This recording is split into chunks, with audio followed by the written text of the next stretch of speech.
I don't know what the first movie I remember seeing is. I remember the one that left the biggest impression on me when I was younger. I think I was around 10 or 11 when I first saw the Rocky Horror Picture Show for the first time. Scene where Tim Curry comes down and, you know, Susan Sarandon, they're all like screaming at him, maybe we should get out of here, this place is so weird, it's after the time warp. You see this platform shoe coming down, this elevator behind like a curtain, you think, but it's a cape, and he spins around, he's got this crazy makeup on, and he just looked like the female version of my mother. So I just have this tremendous affinity for him in this movie, and he's the only person I've ever seen in person that I couldn't talk to. It's interesting, when I first started getting into acting, my dad said that you should, you know, watch Reservoir Dogs.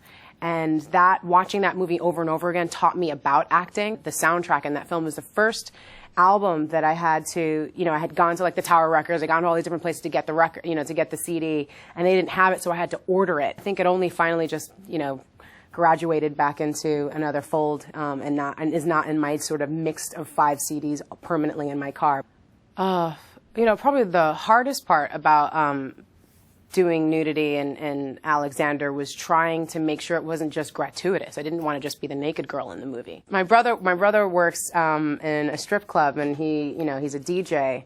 And I remember we had a whole conversation when the movie came out, and he was like, "Okay, I'm only going to say this once, but I'm just glad you're fit, Rosario." Because, you know, he works with all these women who are naked all the time, and it would have been really embarrassing for him, apparently, had, you know, this movie come out and I'm naked in it and I didn't look as good as the girls he plays music for. I was like, I'm glad I didn't embarrass you, Clay. I'm glad. Thank you. Okay, we don't have to talk about this anymore. You don't get to choose, you know, the family you're born into, you know, and it's really incredible to look at my family. My grandmother raised 5 kids on her own. She started having kids, I think, when she was 19. And my mom got pregnant with me at 16. You know, I have very young family members. When I was a kid, and I would do not something wrong, but maybe I was a bit precocious or something like that at times, which she raised me to be. But every once in a while, you know, she'd feel the need to have to put me back into my place, and she would lick me in public. And she used to say, you know, "I'm going to lick you, Rosario, calm down." I'd be like, "Mom, you know, I'm good. I'm talking to your friend. I'm in the middle of a conversation. Don't interrupt," you know? And she would come over and she would lick me from like chin to forehead, globs of sweat, like, and saliva and nastiness. And she would say, "You came out of my vagina. I'm not grossed out. You shouldn't be grossed out. You're mine. I told you to go to your room. Go to your room."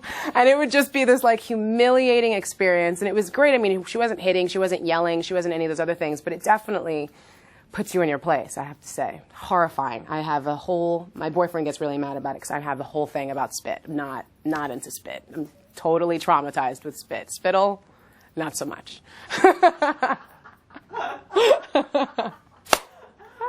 You know, my mom was a plumber, and she used to work jackhammers on the street, and she got hit by a car by someone who fell asleep at the wheel. And she got carpal tunnel, and she got, you know, all this stuff that went wrong with her. And now there's this points in her life where she can't open a jar sometimes, you know. It's just her body just, she's trapped in her body. And this is, you know, the Amazon that I grew up with, my 6-foot-tall Puerto Rican Cuban woman from the Bronx. Like, that's my mom. She was indestructible. And to see her over these years, like, having real injuries and now having real diseases, it's like, it's really scary, you know. There's this bubble you live in of, you know, just thinking that you're infallible, and that's just, we're so fragile as human beings. You know, it's hard to keep that balance between going, "Oh, I didn't get enough foam on my latte," and "Wow, I'm a speck on a planet in the universe." You know, sometimes you forget how to balance the both of them, but it's so necessary. You don't want to do that in your last moments when you're going, "Oh, you know, should have, could have, would have, didn't, damn."